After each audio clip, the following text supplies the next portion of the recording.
ನಮಸ್ಕಾರ, ಈ ಸಮಾಚಾರಕ್ಕೆ ಸ್ವಾಗತ. ನಾನು ಪ್ರತೀಕ್ಷಾ. ಮೊದಲಿಗೆ ಈ ಕ್ಷಣದ ಹೆಡ್ಲೈನ್ಸ್.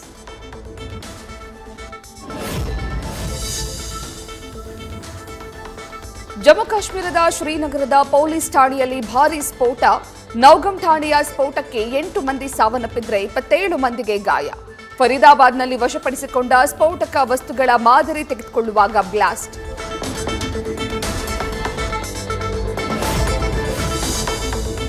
ರಾತ್ರಿ ಏಕಾಏಕಿ ಅಮೋನಿಯಂ ನೈಟ್ರೇಟ್ ಸ್ಫೋಟ. ಶ್ರೀನಗರದ ಜೆಎಂಸಿ ಆಸ್ಪತ್ರೆಯಲ್ಲಿ ಗಾಯಾಳುಗಳಿಗೆ ಚಿಕಿತ್ಸೆ.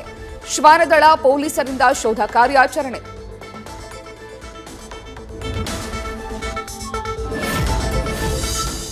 ಬಿಹಾರದ ದಿಗ್ವಿಜಯ ಬೆನ್ನಲ್ಲೇ ದೀದಿ ನಾಡಿನತ್ತ ಕೇಸರಿ ಕಣ್ಣು. ಪಶ್ಚಿಮ ಬಂಗಾಳದಲ್ಲಿ ಕಮಲ ಅರಳಿಸಲು ಟೊಂಕ ಕಟ್ಟಿದ ಪ್ರಧಾನಿ ಮೋದಿ. ಪಶ್ಚಿಮ ಬಂಗಾಳದಿಂದ ಜಂಗಲ್ ರಾಜ್ನನ್ನ ಬೇರು ಸಮೇತ ಕಿತ್ತು ಹಾಕುವುದಾಗಿ ಪ್ರತಿಜ್ಞೆ.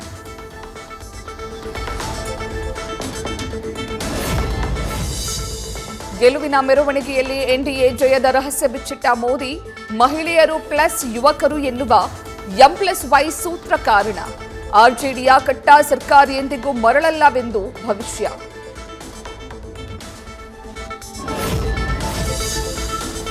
ಬಿಹಾರದಲ್ಲಿ ಭಾರಿ ಮುಖಭಂಗ ಬೆನ್ನಲ್ಲೇ ಮತಚೋರಿ ಆರೋಪಿಸಿದ ರಾಹುಲ್ ಗಾಂಧಿ. ಚುನಾವಣೆ ಆರಂಭದಿಂದಲೂ ನ್ಯಾಯಯುತವಾಗಿ ನಡೆದಿಲ್ಲ. ಫಲಿತಾಂಶ ಆಶ್ಚರ್ಯಕರವಾಗಿದ್ದು, ಸಂವಿಧಾನ ಪ್ರಜಾಪ್ರಭುತ್ವದ ರಕ್ಷಣೆಗೆ ಹೋರಾಟ ಮುಂದುವರಿಯಲಿದೆ ಅಂತ ಟ್ವೀಟ್.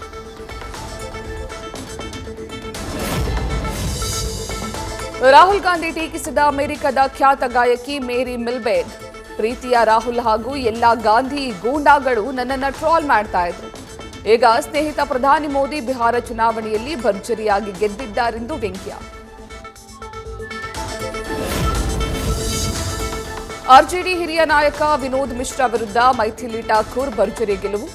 ಕಿರಿ ವಯಸ್ಸಿನಲ್ಲೇ ಬಿಹಾರ ಅಸೆಂಬ್ಲಿಗೆ ಎಂಟ್ರಿ. ಇಲ್ಲಿಯವರೆಗೆ ಬಿಜೆಪಿ ಒಮ್ಮೆಯೂ ಗೆಲ್ಲದ ಅಲಿನಗರ ಕ್ಷೇತ್ರದಲ್ಲಿ ಗೆದ್ದು ಬೀಗಿದ ಗಾಯಕಿ.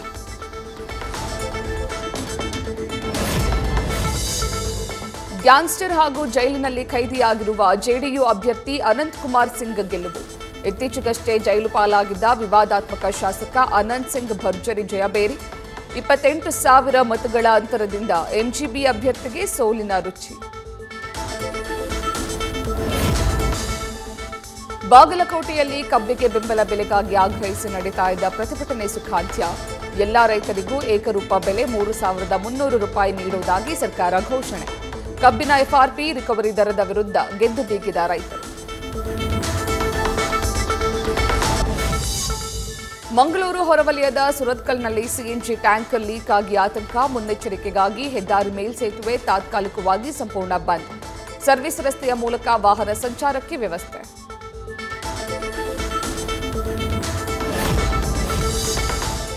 ಹೂವಿನ ಮಾರುಕಟ್ಟೆ ಬಳಿ ನಡೆದುಕೊಂಡು ಬರ್ತಿದ್ದ ವ್ಯಾಪಾರಿಯನ್ನ ಅಡ್ಡಗಟ್ಟಿ ದರೋಡೆ. ಬೆಂಗಳೂರಿನ ಕಲಾಸೆಪಾಳ್ಯ ಹೂವಿನ ಮಾರುಕಟ್ಟೆ ಬಳಿ ಘಟನೆ. 4 ಅಪರಿಚಿತರಿಂದ ಹೂವಿನ ವ್ಯಾಪಾರಿ ಬಳಿ 30,000 ದರೋಡೆ ಮಾಡಿ ಪರಾರಿ.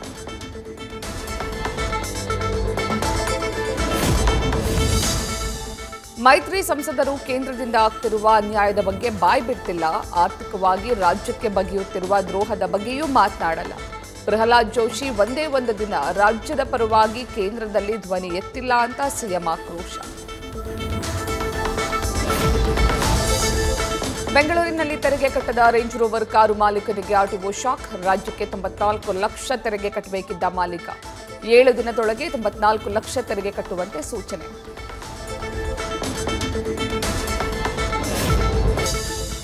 ಹಳೆ ಮೈಸೂರು ಭಾಗದ ಕೆಆರ್ಎಸ್ ಜಲಾಶಯ ಮತ್ತೊಂದು ದಾಖಲೆ. ಜೂನ್ನಲ್ಲೇ ಭರ್ತಿಯಾಗಿ ಗರಿಷ್ಠ ನೀರಿನ ಮಟ್ಟ ಕಾಯ್ದುಕೊಂಡ ರೆಕಾರ್ಡ್. ಕೋಟಾಗಿಂತ ಸುಮಾರು 130 ಟಿಎಂಸಿ ಹೆಚ್ಚುವರಿ ನೀರು ಹರಿಸದ್ರಿಂದ ತಮಿಳುನಾಡು ಖ್ಯಾತಿಯೂ ಸದ್ಯಕ್ಕೆ ಬಂದ್.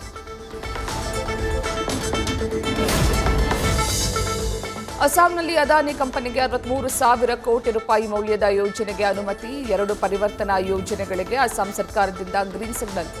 ಇದರಿಂದ ಅಸ್ಸಾಂನಲ್ಲಿ ಸಾವಿರಾರು ಉದ್ಯೋಗ ಸೃಷ್ಟಿ.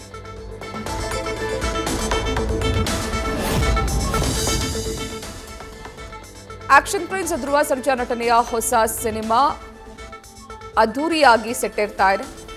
ಕೆರೆಬೇಟೆ ಖ್ಯಾತಿಯ ರಾಜ್ಗುರು ನಿರ್ದೇಶನ. ಇದೇ ನವೆಂಬರ್ 18ರಂದು ಸಿನಿಮಾದ ಮುಹೂರ್ತ ಸಮಾರಂಭ.